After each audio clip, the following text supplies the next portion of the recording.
Hello everyone. तो मैं हूं शैलेंद्र रावत और आज फिर हम शुरू कर रहे हैं chemical kinetics chapter 2 chemical kinetics. तो लास्ट क्लास हम क्या पढ़ चुके थे? Rate of reaction. तो जब मैंने तुमको रेट ऑफ रिएक्शन पढ़ाया तो मैंने तुमको ये बताया कि क्या होता है रेट, कैसे तुम रेट को निकालते हो, क्या फैक्टर्स है जो रेट को अफेक्ट करते हैं, ये सब कुछ तुमको मैं लास्ट क्लास में बता चुका हूं। तो केमिकल काइनेटिक्स एक बार आगे अपन लेके चलें तो आज मैं तुमको क्या पढ़ाने वाला हूं यहाँ पे।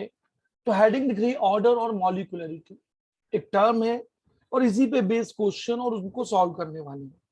अब देखो, बेस्ड ऑन मैकेनिज्म, अब हमको ये चीज ध्यान रखना है, बेस्ड ऑन मैकेनिज्म। तो मैकेनिज्म क्या है? एक एक्सपेरिमेंटल डेटा पे रिएक्शन का पाथवे है कि किस रास्ते से रिएक्टेंट, किस तरह से रिएक्टेंट, कौन से बॉन्ड टूटने से या पहले टूटे और बने, ये दिखाने वाली प्रक्रिया मैकेनिज्म है। Based on mechanism we have two type of reaction. अब मैकेनिज्म के बेसिस पे हमारे पास दो तरह के रिएक्शन होंगे। एक होगा एलिमेंट्री रिएक्शन।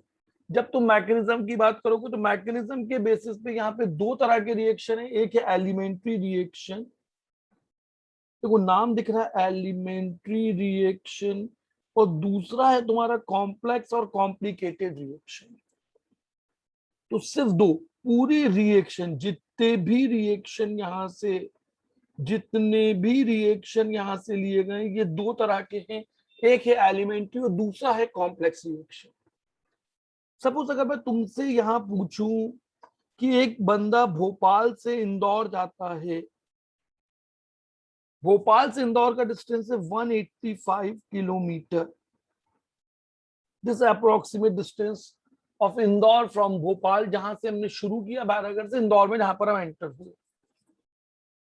तो तुम मुझे ये बता सकते हो कि भोपाल से इंदौर जाने में उसको 3 घंटे लगे, तो वो बीच में कितनी जगह रुका होगा? सत्यम, सत्यम, खुशी, चित्रलेखा, तुम लोग ये बताओगे कि उसे भोपाल से इंदौर जाने के बीच में कितने उसने स्टॉप लिए होंगे? आयुष नागर, बता भाई, कोई मुझे बताएगा कितने स्टॉप लिए होंगे? आंसर देना चाहोगे? हेलो, हाँ, बहुत सारे। कितने? 10 सर, अराउंड 10। क्यों, तुमने उसके साथ जाके देखा था क्या?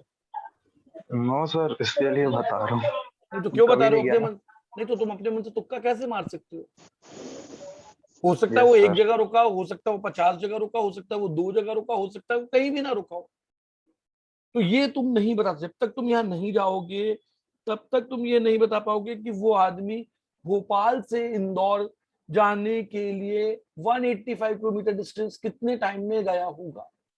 अब भोपाल से एक दूसरा डायरेक्शन है, भोपाल से इधर कोई एक अपोजिट डायरेक्शन में, यहां पर एक कोई सिटी हम ले लेते हैं जो यहाँ से 185 किलोमीटर के डिस्टेंस पर हो। तो एक मैंने यहाँ पे जगह कोई ले ली, नरसिंगढ़, नरसिंगढ़,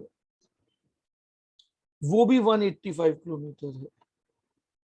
अब मैं बोलता हूँ भोपाल से इंदौर जाने में तुम्हें 3 घंटे लगते हैं, तो भोपाल से अपोजिट डायरेक्शन में 185 किलोमीटर ट्रैवल करने में कितनी देर लगेगी? जल्दी बताओ शिव, कितना टाइम लगेगा भोपाल से अपोजिट डायरेक्शन में ट्रैवल करने में?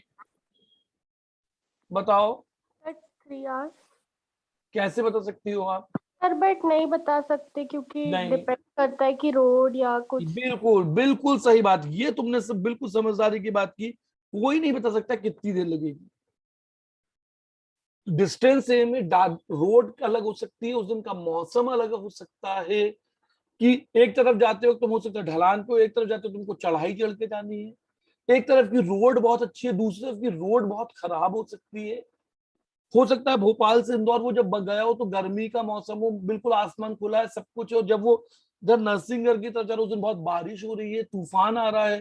तो ये तुम हालात देख के बताओगे, तो तुम किसी रास्ते को देख के ये नहीं बता सकते कि तुम्हें भोपाल से इंदौर जाने में टाइम दिया है या कितना टाइम लगेगा, तुम कितनी जगह रुकोगे, कितनी बार तुम लेफ्ट टर्न होगे, कितनी बार तुम राइट टर्न होगे, तो जब तक तुम उस रास्ते पे जाओगे नहीं तब तक तुमको मालूम नहीं होगा। वैसे ही तुम किसी रिएक्शन को देख के ये नहीं बता पाओगे कि वो रिएक्शन एलिमेंट्री रिएक्शन है या वो कॉम्प्लेक्स रिएक्शन है। तुम रिएक्शन को पढ़कर ये नहीं बता सकते हो कि वो रिएक्शन एलिमेंट्री रिएक्शन है या वो कॉम्प्लेक्स रिएक्शन है। अब अगर मैं यहाँ पर एलिमेंट्री रिएक्शन को उठाता हूं तो एलिमेंट्री रिएक्शन वो रिएक्शन है जो एक स्टेप में होते हैं। Elementary reaction are one step reaction, वो रिएक्शन जो एक स्टेप में होते हो, वो रिएक्शन जो एक स्टेप में हो रहे हैं। एक स्टेप में हो रहे हैं इसका मतलब reactant is converted into product without forming any intermediate. Reactant directly converted into product without forming any intermediate. Without any intermediate. बिना कोई इंटरमीडिएट बनाए तुम्हारा रिएक्टेंट डायरेक्टली प्रोडक्ट में बदल जाता है। बिना इंटरमीडिएट बनाए तुम्हारा रिएक्टेंट डायरेक्टली प्रोडक्ट में बदल जाता है, तो उस रिएक्शन को तुम बोल दोगे एलिमेंट्री रिएक्शन। क्या बोलोगे तुम उसे? Elementary reaction. तो मतलब जैसे मैंने तुमसे पूछा तुम भोपाल से इंदौर गए, अगर तुम डायरेक्टली बिना रुके जाते हो तो ये तुम्हारा एलिमेंट्री हो गया। तुम बीच में एक बार या उससे ज्यादा बार रुकते हो तो वो तुम्हारा कॉम्प्लेक्स जर्नी हो गई। तो विदाउट, तो अब जैसे मैंने यहाँ पे लिखा ए और ये दे दिया तुमको बी, ए से डायरेक्टली बी आया कोई भी रिएक्शन, तो ये तुमको तभी पता लगेगा जब तुम उस रिएक्शन की मैकेनिज्म या उसके पाथवे या उसको डिटेल में स्टडी करोगे। तो विदाउट फॉर्मिंग एनी इंटरमीडिएट, कोई इंटरमीडिएट बनाए बिना तुम रिएक्टेंट को डायरेक्टली प्रोडक्ट में बदलते हो तो तुम्हारा रिएक्शन क्या कहलाएगा? Elementary reaction. अब ये कॉम्प्लेक्स रिएक्शन की अगर मैं बात करूं, कॉम्प्लेक्स रिएक्शन एक ऐसा रिएक्शन जिसमें कॉम्प्लेक्स रिएक्शन एक ऐसा रिएक्शन जिसमें two or more than equal to two step, two or more than two step reaction. Sir ये क्या वन स्टेप क्या टू स्टेप, थोड़ा डिटेल में तो बताओ। चलो बताता हूं। अब एक रिएक्शन लिया जिसमें ए से बी बनता है। अब जब तुम इसकी मैकेनिज्म को देखते हो तो पहले यहाँ पे ए से बनता है सी, फिर यहाँ पे सी से बनता है डी, और फिर डी से बनता है बी। तो अब देखो जब तुमने मैकेनिज्म देखी तो उसमें कितनी स्टेप आई? 3 स्टेप। Step 1, step 2, step 3। ये जबकि यहां पर no mechanism of reaction, no mechanism of reaction, reaction itself is its mechanism, reaction खुद ही अपनी मैकेनिज्म है। यहां पर रिएक्शन खुद ही अपनी मैकेनिज्म है। तो देखो तुमने ए से बी बनाया, तुमने ए से सी, तो जब तुमने ए से सी बनाया, देखो मेन रिएक्शन तुम्हारा ये, this is your main reaction, जिसको मैंने भी हाईलाइट किया एक बॉक्स के अंदर। अब बाकी जो तुम्हारे सी है तो सी इंटरमीडिएट, इस रिएक्शन में C D R two intermediate, R two intermediate. C और डी यहां पर 2 इंटरमीडिएट हैं। इंटरमीडिएट क्या होते हैं? They are formed in between, formed and consumed in between reaction, reaction के बीच में, formed and consumed in between reaction. तो ये रिएक्शन के बीच में बनते हैं और ये रिएक्शन के बीच में ही खत्म हो जाते हैं। ये रिएक्शन के बीच में बनते हैं और ये रिएक्शन के बीच में ही खत्म हो जाते हैं। ए से सी बना, सी से डी बना, तो यहाँ पे देखो सी से डी और फिर डी से फाइनली बी बन गया। तो रिएक्शन 2 स्टेप में भी हो सकता है, 3 में भी हो सकता है, 4 में भी हो सकता है, 5 में भी। तो कोई रिएक्शन देख के तुम ये कभी नहीं बता पाओगे कि वो रिएक्शन 1 स्टेप में होगा या वो 2 या 2 से अधिक स्टेप में होगा। वो रिएक्शन 1 स्टेप में होगा या 1 से अधिक स्टेप में होगा, ये तुम एक रिएक्शन को देख के नहीं बता पाओगे। ये तुम एक रिएक्शन को देख के कभी भी प्रिडिक्ट नहीं कर पाओगे कि रिएक्शन सिंगल स्टेप या मोर है। तो तुमने मैकेनिज्म देखी, जिन रिएक्शन में इंटरमीडिएट बन रहे हैं उनमें एक से ज्यादा स्टेप आ रही है, उन रिएक्शन को तुम कॉम्प्लेक्स रिएक्शन बोलोगे। अब तुम यहाँ पे देखो एक टर्म लेके आ रहे हो ऑर्डर और मॉलिक्यूलरिटी। अब यहाँ पर तुम एक टर्म लेके आए मॉलिक्यूलरिटी। एक बार ऑर्डर मॉलिक्यूलरिटी का क्वेश्चन जेई एडवांस में आ चुका, बाकी स्कूल में आता है right difference between order and molecularity. What is the order? Do you understand order of reaction? What do you understand molecularity of reaction? तो मॉलिक्यूलरिटी इज द सम, मैं उसकी डेफिनेशन बता रहा हूं, working definition, sum of the stoichiometric coefficient, sum of the stoichiometric coefficient, sum of stoichiometric coefficient, कौन से coefficient? Reactant, sum of stoichiometric coefficient in balanced reaction। एक balance reaction में जो रिएक्टेंट के स्टोइचियोमेट्रिक कोएफिशिएंट होंगे that will give you molecularity of reaction. अब देखो तुमने लिखा NH4NO2, this dissociate to give you N2N2H2, N2N2H2। अब देखो तुम रिएक्टेंट का कोएफिशिएंट कितना है? 1 है।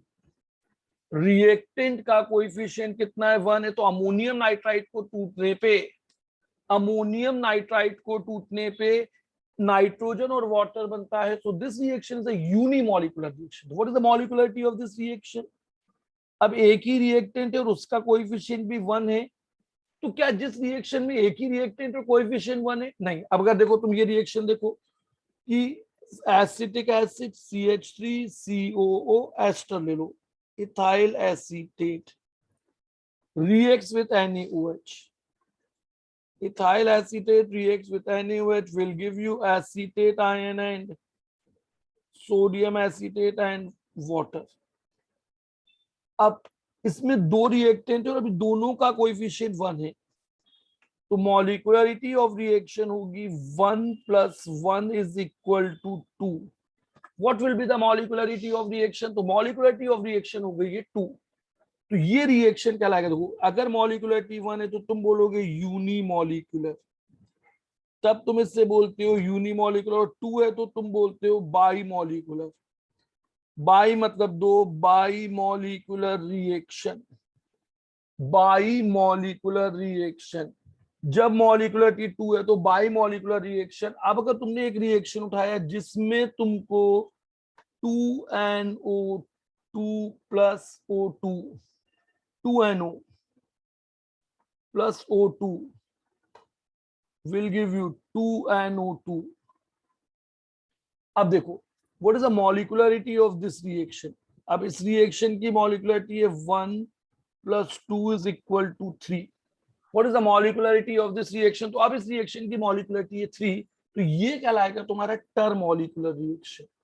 ये कहलाएगा तुम्हारा टर्मोलिक्यूलर रिएक्शन। तो sum of stoichiometric coefficient as written in the balanced chemical reaction is known as a molecularity। अब molecularity of reaction cannot be 0। किसी भी रिएक्शन की मॉलिक्यूलरिटी 0 नहीं हो सकती है। It can not be fractional, molecularity की वैल्यू फ्रैक्शनल नहीं होगी। रिएक्शन को तुम्हें मिनिमम होल नंबर से बैलेंस करना होगा। Molecularity of reaction can not be negative. अब आपको ये ध्यान रखना है किसी भी रिएक्शन की मॉलिक्यूलरिटी 0 नहीं हो सकती है, नेगेटिव नहीं हो सकती है, फ्रैक्शनल नहीं हो सकती है।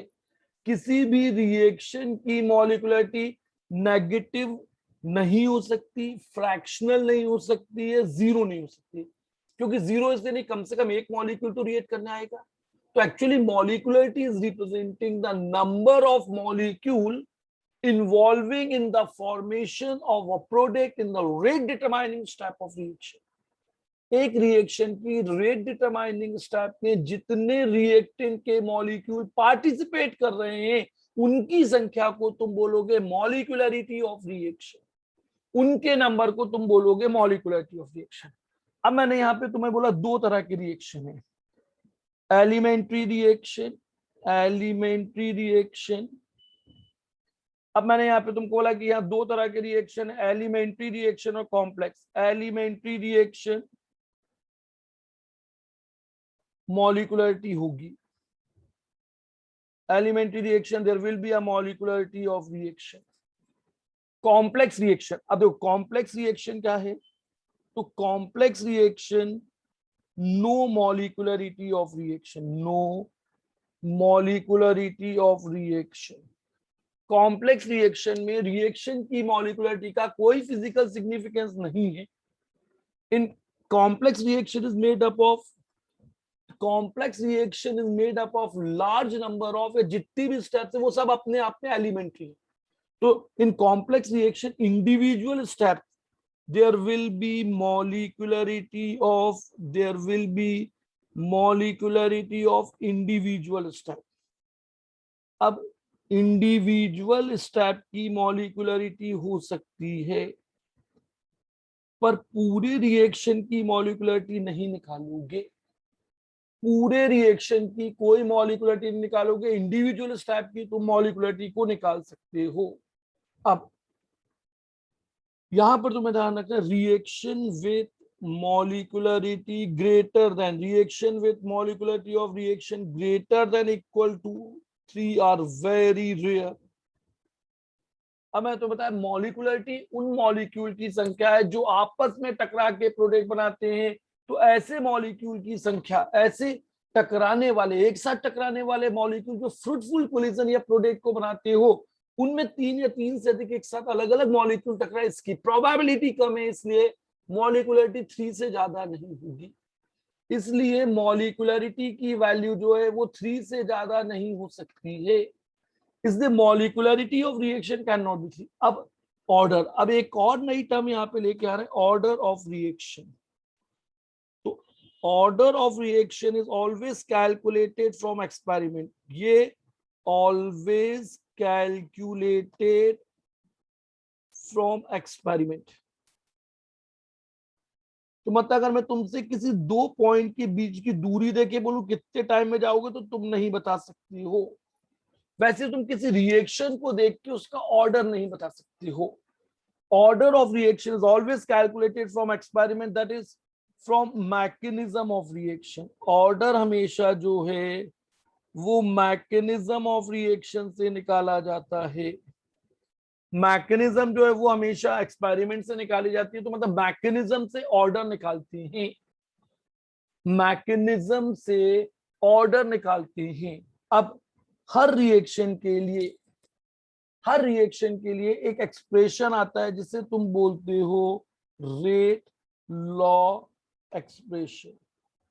अब तुमने रेट्स के लिए बाद एक टर्म यहाँ पे जोड़ दी है, रेट लॉ एक्सप्रेशन। हर रिएक्शन के लिए एक एक्सप्रेशन आता है जो कि तुम मैकेनिज्म से निकालते हो, जो कि तुम एक्सपेरिमेंट से निकालते हो, और उससे तुम एक रेट लॉ एक्सप्रेशन बनाते हो। अब तुम यहाँ पे देखो, रिएक्शन तुम्हारे दो तरह के, पहले तुमने बोला एलिमेंट्री रिएक्शन, पहले तुमने बोला एलिमेंट्री रिएक्शन। तो एलिमेंट्री रिएक्शन जो होगा वो 1 स्टेप होगा, जो एलिमेंट्री रिएक्शन होगा वो 1 स्टेप होगा। तो अब अगर यहां से देखो, मैंने बोला ए से बी बन रहा है, एक रिएक्शन में मैंने बोला 2A से बी बन रहा है। तो एलिमेंट्री रिएक्शन में reaction itself is it's rate determined, reaction itself is rate determined. Reaction खुद ही अपना रेट डिटरमाइनिंग है, reaction itself is rate determining, reaction खुद का रेट डिटरमाइन करता है। इसका मतलब अब जो रिएक्शन दिया है उस पर तुम लॉ ऑफ मास एक्शन लगाओगे, तुम उस पे गुलबर्गे और वागे का लॉ ऑफ मास एक्शन लगा दोगे। तुमने 11th क्लास में पढ़ा होगा law of mass action.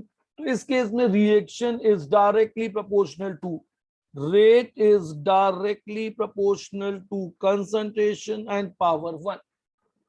rate is directly proportional to concentration of a power 2. जब तुम यहाँ प्रोपोर्शनलिटी का साइन हटाओगे तो यह एक कांस्टेंट दोगे, R इज इक्वल टू के ए की पावर 1। यहां पर आ जाएगा R इज इक्वल टू के ए की पावर 2। अब देखो ऑर्डर क्या है, ऑर्डर होता है sum of coefficient, sum over concentration term, sum over sum of power over concentration term. Actually it is sum of power या exponent, sum of power over concentration term in rate law expression, in rate law expression। जो तुमने उसका rate law expression लिखा है, जो तुमने उसमें rate law expression लिखा, उसमें जो कंसंट्रेशन टर्म का पावर आ रहा है वो तुम्हारा ऑर्डर होगा। अब तुम यहां पे देखो कि इधर पर पावर, इस वाले रिएक्शन में पावर आया 1, तो अगर एलिमेंट्री रिएक्शन है तो इसका ऑर्डर हो गया 1। यहां पर देखो सबसे नीचे आया 2, तो ऑर्डर ऑफ रिएक्शन यहां पे कितना हो गया है 2। तो किसी रिएक्शन का तुम एक रेट लॉ एक्सप्रेशन लिखते हो, उसमें जो कंसंट्रेशन टर्म का पावर होता है वही उसका ऑर्डर। तो आप देखो elementary reaction, in elementary reaction, कोई भी एलिमेंट्री रिएक्शन हो, in elementary reaction order is equal to molecularity, order of reaction will be equal to molecularity of reaction. पर इसका रिवर्स ट्रू नहीं, but it's reverse is not true, but it's reverse is not true. इसका जो उल्टा है, इसका उल्टा क्या हुआ, अगर order of reaction molecularity of reaction है, देन अगर एक रिएक्शन की ऑर्डर ऑफ मॉलिक्युलरिटी सेम है, then it is not necessary, then it is not necessary, ये जरूरी नहीं है, then it is not necessary कि reaction is elementary, then it is not necessary कि रिएक्शन इज एलिमेंट्री। हो भी सकता है और नहीं भी। तो तुम एक रिएक्शन के लिए रेट लॉ एक्सप्रेशन को लिखते हो, उसमें जो कंसंट्रेशन टर्म के पावर का सम होता है, उससे तुम उसे क्या निकालोगे, उससे तुम उसका ऑर्डर निकालोगे। अब मान लो एक रिएक्शन तुमको दिया है A + 2B will give you C, और ये रिएक्शन एलिमेंट्री है। तो अगर ये एलिमेंट्री है तो रेट होगा R is equal to K A की पावर 1 B की पावर 2, तो ऑर्डर ऑफ रिएक्शन होगा 1 + 2 इज इक्वल टू 3।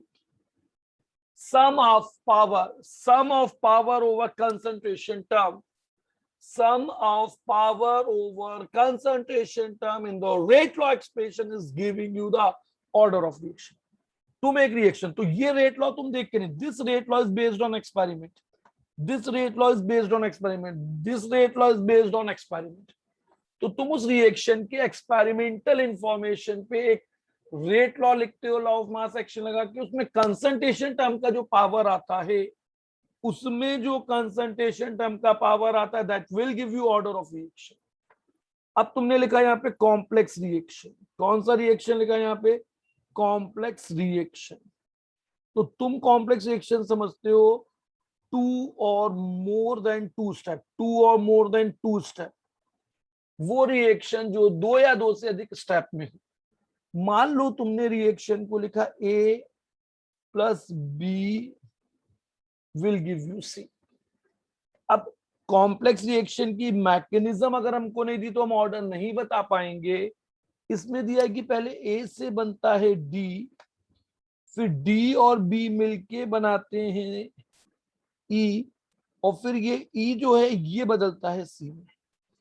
तो तुम मुझे यहां से बताओ रिएक्शन में कितनी स्टेप हुई, how many steps being present in the reaction, step 1, step 2, step 3। अब यहाँ पे 3 स्टेप हुई हैं। तो अब कॉम्प्लेक्स रिएक्शन क्या, देखो तुमको मैंने अभी तक क्या पढ़ाया, 2 तरह के रिएक्शन होंगे, एक होगा एलिमेंट्री, दूसरा होगा कॉम्प्लेक्स। एलिमेंट्री रिएक्शन वो है जो सीधे रिएक्टेंट को प्रोडक्ट में बदलता है, बीच में कोई इंटरमीडिएट नहीं बनता। reactant is directly converted into product, no intermediate is formed. Complex reaction जिसमें एक या एक से ज्यादा इंटरमीडिएट बने। कॉम्प्लेक्स रिएक्शन वो रिएक्शन है जिसमें एक या एक से ज्यादा इंटरमीडिएट बनते हों। अब कॉम्प्लेक्स रिएक्शन में 3 स्टेप है या 2 है या 4 है या 5 है या 10 है, वो रिएक्शन पे डिपेंड करेगा। अब मुझे यहाँ बताओ कितनी स्टेप लिखी हुई है? यहाँ पे 3 स्टेप लिखी। कितनी स्टेप लिखी जल्दी बताओ? यहाँ पे 3। अच्छा, इनमें सबसे धीरे वाली स्टेप कौन सी होगी बता सकते हो? यहां पर 3 स्टेप है, ए से डी, डी और बी मिलके ई बनाते हैं और फिर ई से सी बनता है। नहीं सर, नहीं कर सकते फाइन। नहीं बता सकते। अब हमको यहाँ पे क्या करना होगा? मैंने तुमको टाइम दे दिया, ये दिया होगा, ये तुमने निकाला कि ये स्टेप 10 मिनट में होती है,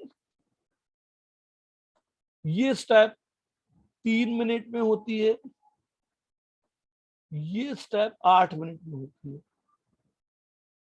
अब बताओ इस रिएक्शन की सबसे धीरे स्टेप कौन सी है?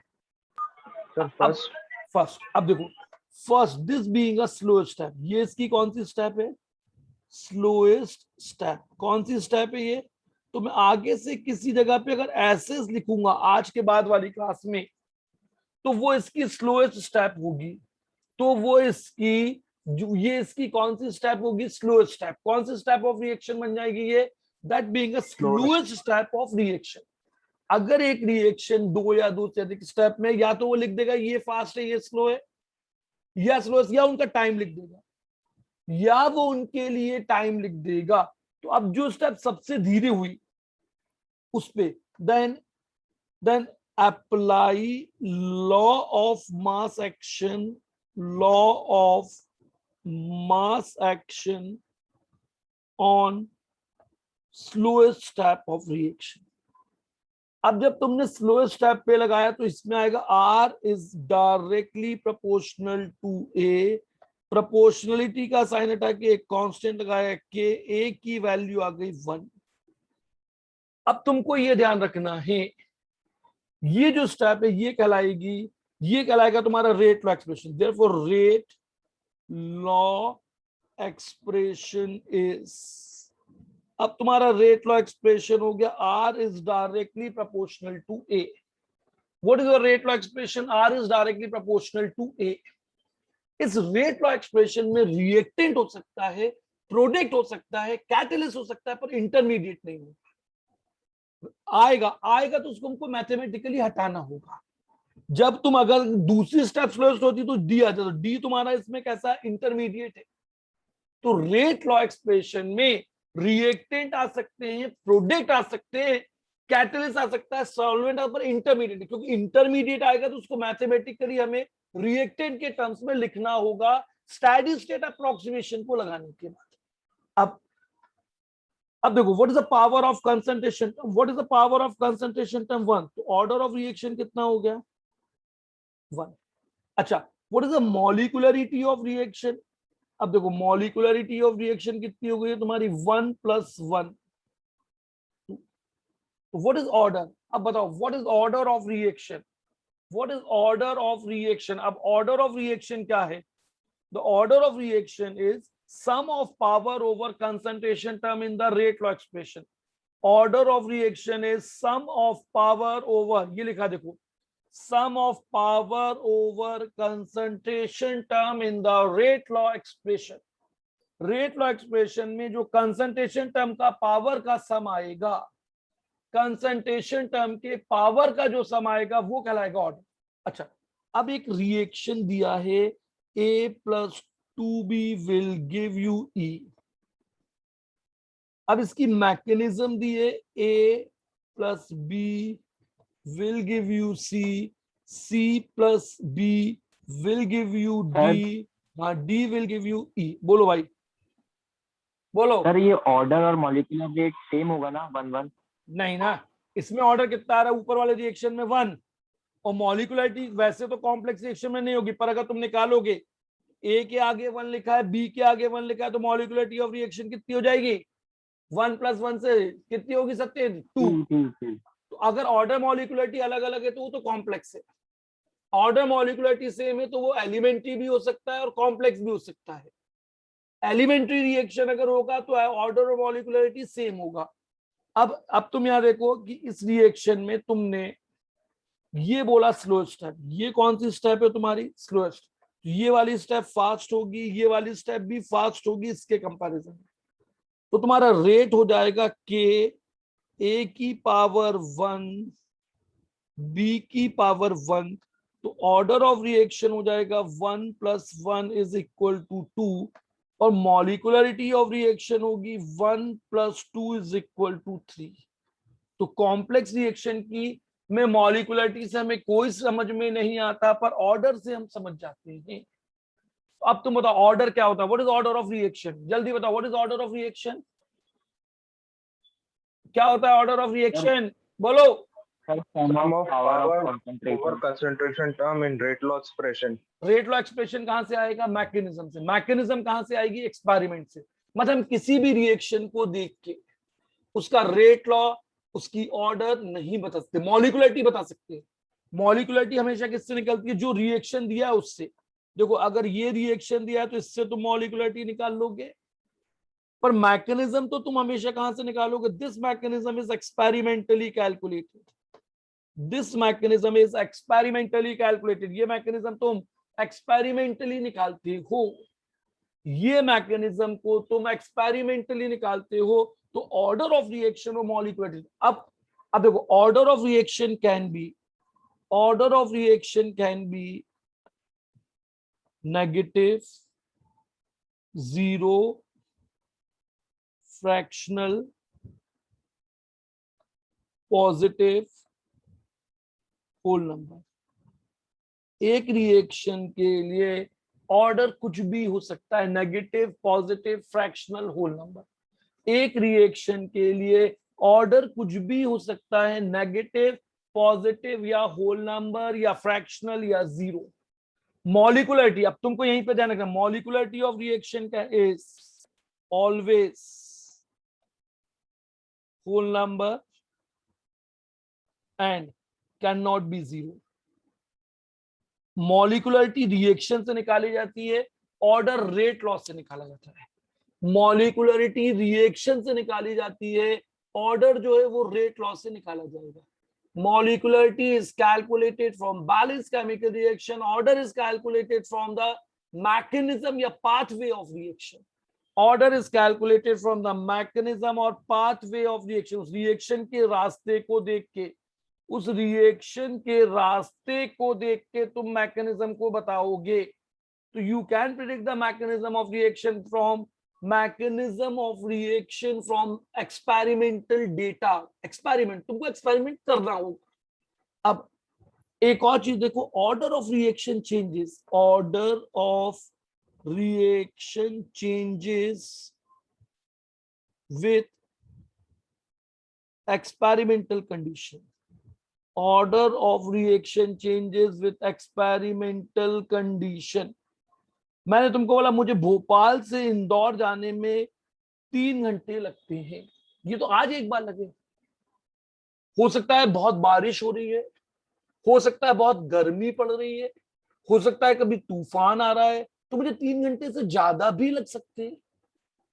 तो हालात बदलेंगे तो तुम्हारा रास्ता तो मैकेनिज्म बदल सकती है। तो order of reaction changes with experimental condition, मतलब कंसंट्रेशन को बदल के, प्रेशर को बदल के, टेम्परेचर को बदल के, कैटलिस्ट का उपयोग करके तुम ऑर्डर को बदल सकते हो। तो एक रिएक्शन का ऑर्डर उसकी एक्सपेरिमेंटल कंडीशन, किन हालात में रिएक्शन को करा गया, किन हालात में रिएक्शन की इंफॉर्मेशन को कलेक्ट किया गया, उससे तुम ऑर्डर को निकालते हो, उससे तुम रिएक्शन के ऑर्डर को कैलकुलेट करते हो, उससे तुम क्या करते हो? रिएक्शन के ऑर्डर को, you calculate the order of reaction. अब अगर तुम यहां देखो NH3 on the surface of gold catalyst will give you N2 plus 3H2. अब बताओ what is the molecularity of reaction? जल्दी बताओ molecularity कितनी है इसकी? 2। Very good. तुम वैसे रिएक्शन जब तक नहीं मालूम तो molecularity of reaction is 2। What is the order of reaction? अब मुझे बताओ what is the order of reaction? बताओ ऑर्डर कितना है रिएक्शन का, जल्दी बताओ, इस रिएक्शन का ऑर्डर क्या है बेटा? What is the order of reaction? Sir elementary है तो सर 2 होगा। पर तुम्हें लिखा है एलिमेंट्री है, नहीं है सर। तो फिर तुम कैसे बोल रहे हो एलिमेंट्री है? ये तो एलिमेंट्री भी हो सकता है, कॉम्प्लेक्स भी हो सकता है। तो मतलब हम यस सर। पहले तो रिएक्शन का ऑर्डर नहीं बता सकते। क्या बोला मैंने तुम्हें? तुमको जब तक we can not predict the order. अब यहां पर इसका रेट लॉ देखो। अब इसका रेट लॉ तुमको दे दिया, R इज इक्वल टू के अमोनिया की पावर 0, ये तुम्हें दिया है। This is a rate law expression, ये रेट लॉ एक्सप्रेशन है। अब बताओ what is the order of reaction? What is the order of reaction? जल्दी बताओ कितना है इस रिएक्शन का ऑर्डर? 0। 0। Very good. 0 इस रिएक्शन का ऑर्डर सर 0 नहीं, इस रिएक्शन का ऑर्डर 0। इस रिएक्शन का ऑर्डर क्या है? 0।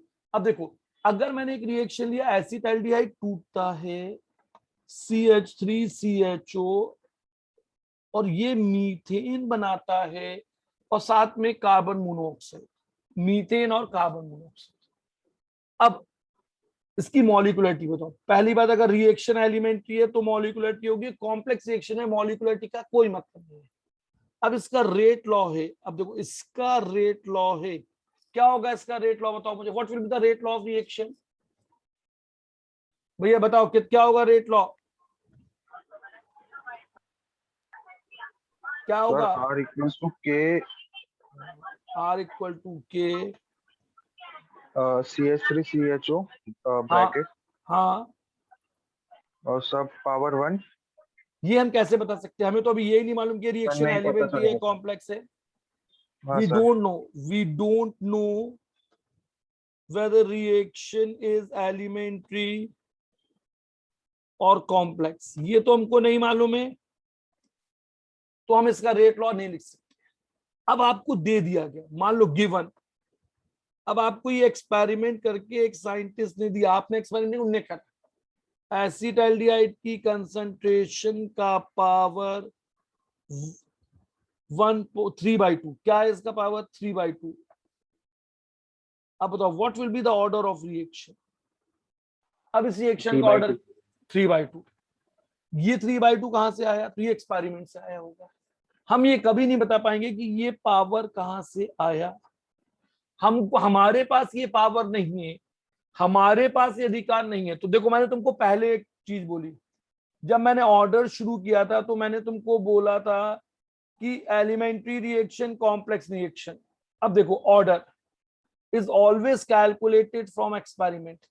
मतलब या तो तुमने किसी रिएक्शन का दिए हुए हालत में ऑर्डर याद कर लिया है, या तुमको क्वेश्चन में दिया होगा, या उसको निकालने की इंफॉर्मेशन दी होगी। तो मतलब तुम एक रिएक्शन को पढ़ के उसके ऑर्डर को नहीं बता सकते हो। तुम एक रिएक्शन को पढ़ के उसके ऑर्डर को नहीं बता सकते। No one can predict. अब देखो, अगर अब मैं तुमको एक रिएक्शन दूं, ओजोन, देखो एक रिएक्शन दिया, ओजोन टूटता है, O2 बनता है, ओजोन के टूटने से O2 बन जाता है। अब इसका रेट लॉ दिया है, R इज इक्वल टू के, ओजोन के ऊपर 2, O2 के ऊपर -1। अब देखो, इसमें तुमको दो चीज समझनी है।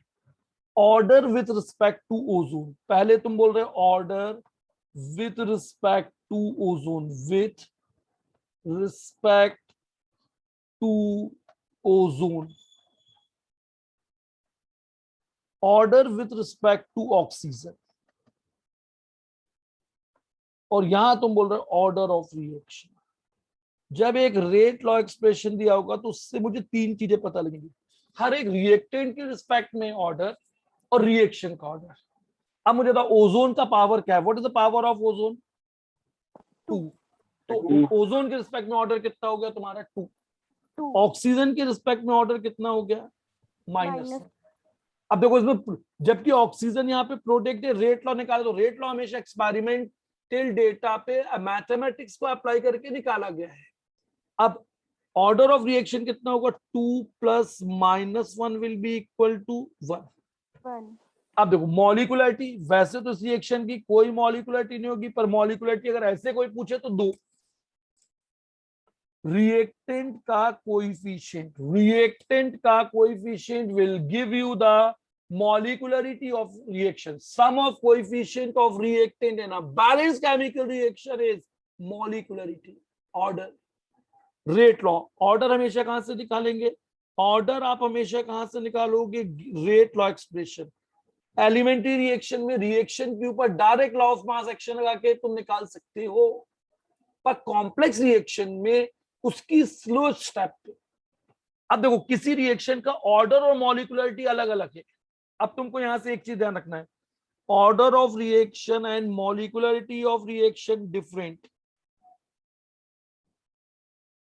तो कॉम्प्लेक्स हमेशा रिएक्शन कैसा होगा? हमेशा रिएक्शन कैसा होगा? कॉम्प्लेक्स। अब देखो मॉलिक्युलरिटी जीरो नहीं हो सकती, तो हर जीरो ऑर्डर का रिएक्शन कैसा होगा? कॉम्प्लेक्स। कॉम्प्लेक्स का मतलब वो रिएक्शन दो या दो से अधिक स्टेप में। मॉलिक्युलरिटी फ्रैक्शनल नहीं हो सकती, ऑर्डर फ्रैक्शनल हो सकता है। ये देखो ये 1.5, ये रहा 1.5। मॉलिक्युलरिटी फ्रैक्शनल नहीं हो सकती, ऑर्डर फ्रैक्शनल हो सकता है। अब order of reaction and molecularity of reaction अगर सेम है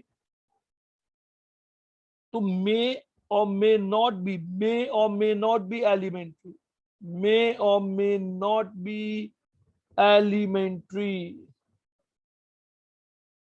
अगर एलिमेंट्री है तो दोनों सेम होंगे, पर अगर दोनों सेम है तो जरूरी नहीं है कि एलिमेंट्री हो। दोनों सेम है तो जरूरी नहीं है कि वो रिएक्शन एक एलिमेंट्री रिएक्शन हो, वो रिएक्शन एक एलिमेंट्री रिएक्शन हो, ये जरूरी नहीं है। अब अपन एक और चीज देखें कि जब तुमने एक रेट लॉ एक्सप्रेशन लिखा था, अब जब तुमने एक रेट लॉ एक्सप्रेशन लिखा था, यहां देखो rate law expression.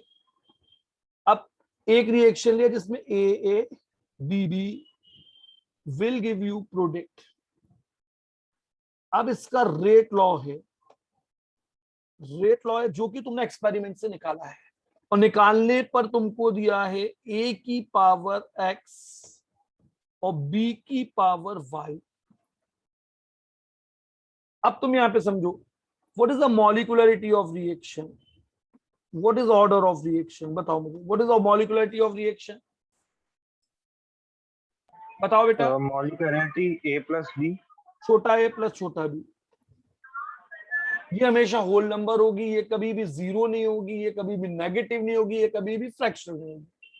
Order of reaction X plus Y. अब x की वैल्यू जीरो फ्रैक्शनल नेगेटिव हो सकती है, y की वैल्यू जीरो नेगेटिव या फ्रैक्शनल हो सकती है, या दोनों की वैल्यू जीरो नेगेटिव या फ्रैक्शनल हो सकती है। तो जब तुम ये x और y एक्सपेरिमेंट से निकलेंगे, ये a और b रिएक्शन से निकलेंगे, तो कंडीशन बदलने से ऑर्डर बदलता है पर मॉलिक्युलरिटी नहीं बदलती। एक्सपेरिमेंटल कंडीशन बदलने से ऑर्डर बदल सकता है पर मॉलिक्युलरिटी नहीं बदलती है, जब तक उस रिएक्शन से वही प्रोडक्ट बन रहा है। जब तक उस रिएक्शन से वही सेम प्रोडक्ट बन रहा है तो ऑर्डर और मॉलिक्युलरिटी नहीं बदलती है। अब मैं तुमको यहां से एक और चीज पूछता हूं, तुमको यहां ध्यान से देखना है कि ये के क्या है। के is rate constant of reaction. K is a rate constant of reaction. What is K? K is rate constant of reaction. Value of K does not depend on, value of K does not depend on concentration of reactant, concentration or product, concentration या pressure of reactant पे depend नहीं करेगा। K की value does not depend on concentration, value of K depends, K value of K depend only on temperature. एक reaction के लिए K की value जो है वो सिर्फ किस पे डिपेंड करती है? टेम्परेचर पे। अच्छा मुझे बताओ what is unit of K? What is the unit of K?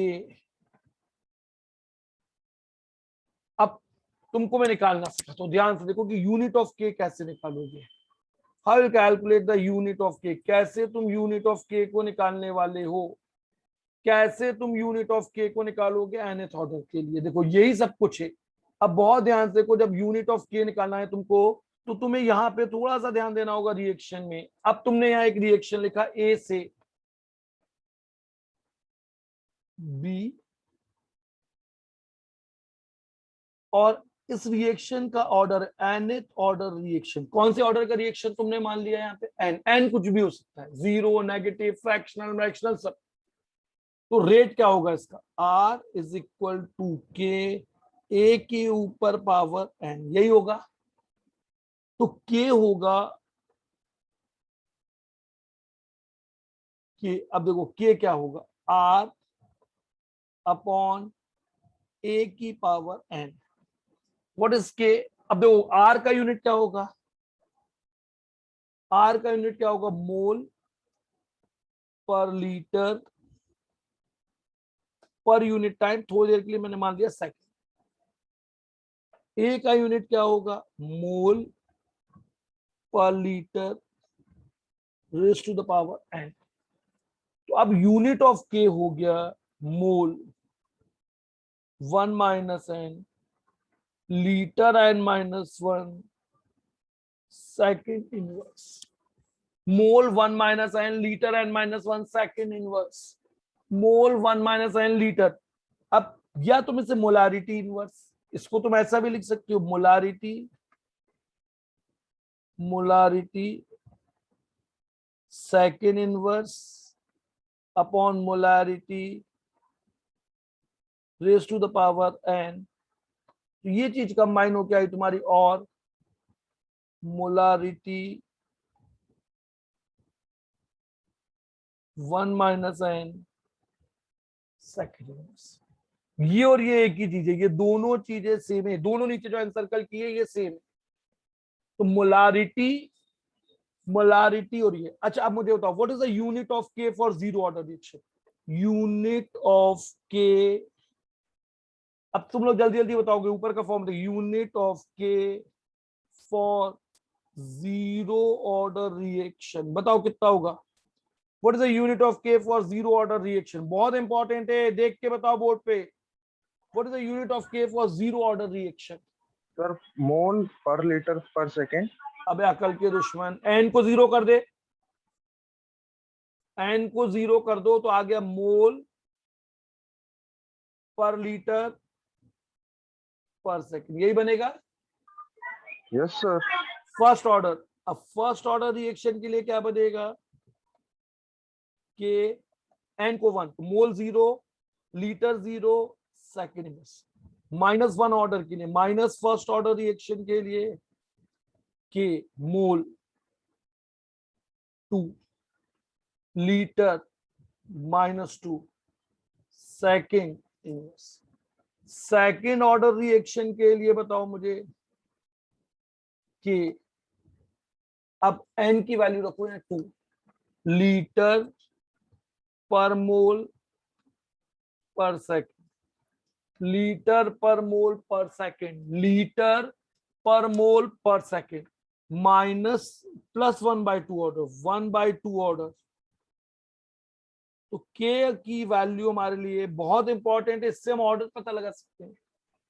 अब तुम इस एक्सप्रेशन में n की जगह रखो 1/2, मोल 0.5, लीटर -0.5 सेकेंड इनवर्स। मोल 0.5, लीटर -0.5 सेकेंड इनवर्स। समझ में आया यूनिट ऑफ के? समझ में आया तुमको Yes, यूनिट sir. ऑफ के? ये फॉर्मूला होता है, ये तुम डिराइव कर सकते हो, इसे तुम याद कर सकते हो। मोल 1 minus n, litre n-1 second inverse. Mole 1 minus n, litre n-1 second inverse is unit of rate constant for any reaction. अब देखो मैंने तुमको यहां पर एक पहला question, identify the order of reaction, मेरा पहला क्वेश्चन आया, identify the order of reaction. Identify, इसको देख के सॉल्व करो। Identify the order of reaction, जल्दी बताओ इस रिएक्शन का ऑर्डर क्या होगा? सर फर्स्ट का सेकेंड ऑर्डर होगा। यहाँ ये देखो, इसको कंपेयर, जब इसको तुम किस फॉर्मूले से कंपेयर करोगे, mole 1 minus N litre N minus 1 second inverse. तो मोल, तो 1 माइनस एन, पहला मोल की पावर क्या है 1 माइनस एन, और यहां पर मोल की पावर है -1। 1 minus N is equal to -1, तो एन इज इक्वल टू कितना आ गया 1 + 1 2। तो पहला रिएक्शन का ऑर्डर क्या हो गया सेकंड। अब मुझे दूसरे का बताओ, what is the unit of, what is the order of second reaction. Sir 1। हाँ, अगर यहाँ पे सेकंड इनवर्स है तो ये कौन से ऑर्डर का रिएक्शन हो गया फर्स्ट। अब देखो मोल पर लीटर पर सेकंड, तो what will be the order of reaction, mole zero order. Zero order. तो के के यूनिट को देखकर, के के यूनिट को देख के हम, के के यूनिट को देख के हम रिएक्शन के ऑर्डर को बता सकते हैं। अब देखो, अगर तुम्हें किसी रिएक्शन में रेट लॉ दिया है, अब अगर तुम्हें किसी रिएक्शन में रेट लॉ दिया है और तुमको उससे ऑर्डर बताना है, तुम्हें ऑर्डर बता देना। देखो अब मुझे बताओ, what is the order of A, second question, what will be the order of के, सेकंड क्वेश्चन में what will be the order of के। बताओ भाई, ये लाल रंग से जो क्वेश्चन दिख रहा है पहला वाला, what is the order of K first, 2 का A, 2। Order of reaction will be 2, order of reaction will be 2। अब मुझे बताओ बी पार्ट का answer, B part 1 + 1 2। Order of reaction will be 2, yes. अब आखिरी वाला बताओ, order of reaction 3/2। 3/2, very good. अब रिएक्शन देखो, what is the molecularity of reaction number 1, 3। What is the molecularity of reaction number 2, 6। तो जिस reaction में 3 से ज्यादा वहां तो वैसे ही मतलब नहीं है तुम्हें। What is the molecularity of reaction number C1। अब ऑर्डर और मॉलिक्युलरिटी अगर अलग अलग है तो डेफिनेटली वो कॉम्प्लेक्स है। अगर ऑर्डर मॉलिक्युलरिटी सेम है तो may or may not be elementary, पर ऑर्डर मॉलिक्युलरिटी अलग अलग है तो रिएक्शन कैसा है तुम्हारा कॉम्प्लेक्स। तो ये रिएक्शन कैसा, पहला रिएक्शन कैसा है कॉम्प्लेक्स, दूसरा रिएक्शन कॉम्प्लेक्स, तीसरा रिएक्शन कॉम्प्लेक्स। कॉम्प्लेक्स का मतलब वो रिएक्शन 2 या 2 से अधिक स्टेप में होगा। What is the meaning of complex, 2 या 2 से अधिक स्टेप में होगा। अच्छा अब मुझे बताओ थर्ड वाला क्वेश्चन, जल्दी से मुझे थर्ड क्वेश्चन का आंसर दो। Answer third number question, answer question number 3।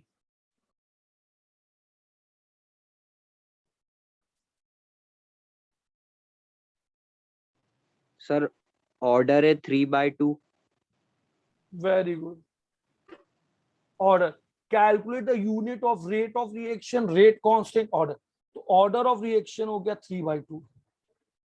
अब यूनिट ऑफ के, यूनिट ऑफ के बताओ जल्दी से, यूनिट ऑफ के क्या होगा। तो यूनिट ऑफ के मैंने तुमको क्या था, मोल 1 minus 1.5, litre 1.5 minus 1 second inverse, यही बनेगा, यही Yes, बनेगा। लीटर पे 0.5, मोल पे -0.5 सेकेंड इनवर्स, यही बन गया यूनिट। ये यूनिट बन गया लीटर पे 0.5, मोल पे -0.5 सेकेंड इनवर्स। बोलो हाँ। सर यार क्या कॉन्सेप्ट समझ में नहीं आया। क्या नहीं आया, किस कौन बोल रहा है ये।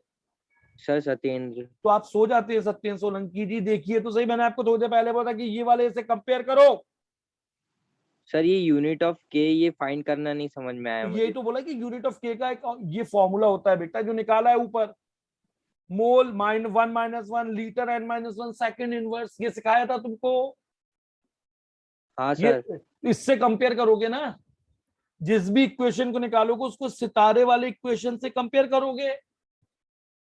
किससे कंपेयर करोगे, सर ये के की वैल्यू से जो ये अपन तो ने ये तुमको निकाली याद थी। करना पड़ेगी, ये वैल्यू तुमको रखना पड़ेगा ये, या ये अच्छा डिराइव अच्छा। करना आना चाहिए। क्या करोगे, या तो याद करोगे या डिराइव करोगे। Yes sir. अब मैंने नीचे भी तो यही किया है भाई, ये देखो ना, इस क्वेश्चन में यही तो किया है, इस क्वेश्चन में यही तो किया हुआ है, कैलकुलेट यूनिट। तो अब इसमें ऑर्डर कितना है, एन की वैल्यू कितनी है 3/2। तो यहाँ यस पर सर। एन की जगह 1.5 लिखा है, तो यहाँ लिख तो दिया 1.5, यहाँ पे 1.5, ये सेकेंड इनवर्स तो निकल आया। हाँ समझ सर। आ गया। हाँ अब बताओ मुझे, what is the expression of raw log, what is the relation अब ये भी सिखाऊंगा फोर्थ, ये कल की क्लास के ऊपर बेस्ड है, सिखा दूंगा। चलो इसका बाद सोल्यूशन। फिफ्थ ये भी नहीं। सिक्स्थ ये तुम्हारा होमवर्क। अब देखो रेट, सेवंथ एट्थ ये तुम अभी होमवर्क में करोगे, नहीं बनेगा तो मैं तुमसे नेक्स्ट क्लास में ये क्वेश्चन सॉल्व करना सिखा दूंगा।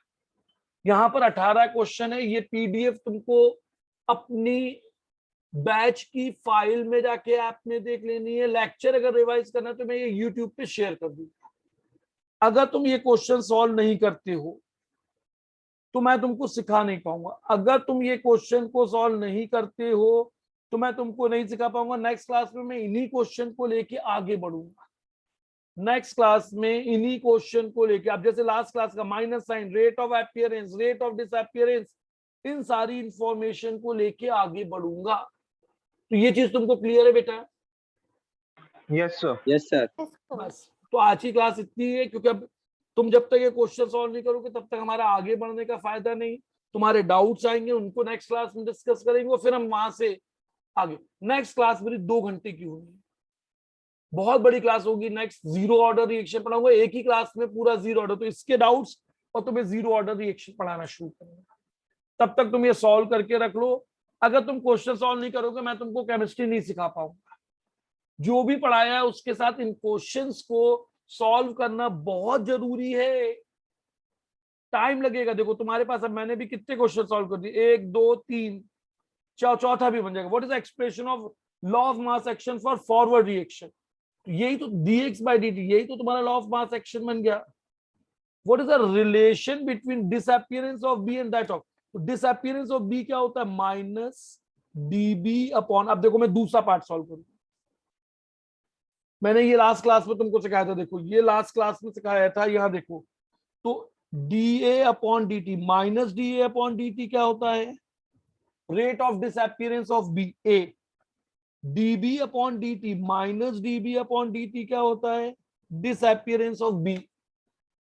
अब इसके कोएफिशिएंट से डिवाइड कर दो, इसको इसके कोएफिशिएंट से डिवाइड कर दो, तो तुम्हें एक यूनिक रेट लॉ मिल जाएगा। तुम्हें क्या मिल जाएगा यहाँ पे? एक unique rate law of reaction. क्या मिल जाएगा? ये unique rate law of reaction. तो minus dA upon dt is equal to minus A by B dB upon dt। ये तो तुम्हारा रेट लॉ है, ये तुम्हारा रेट लॉ एक्सप्रेशन है, और ये तुम्हारा रेट ऑफ रिएक्शन के लिए तुमने निकाला हुआ एक्सप्रेशन है।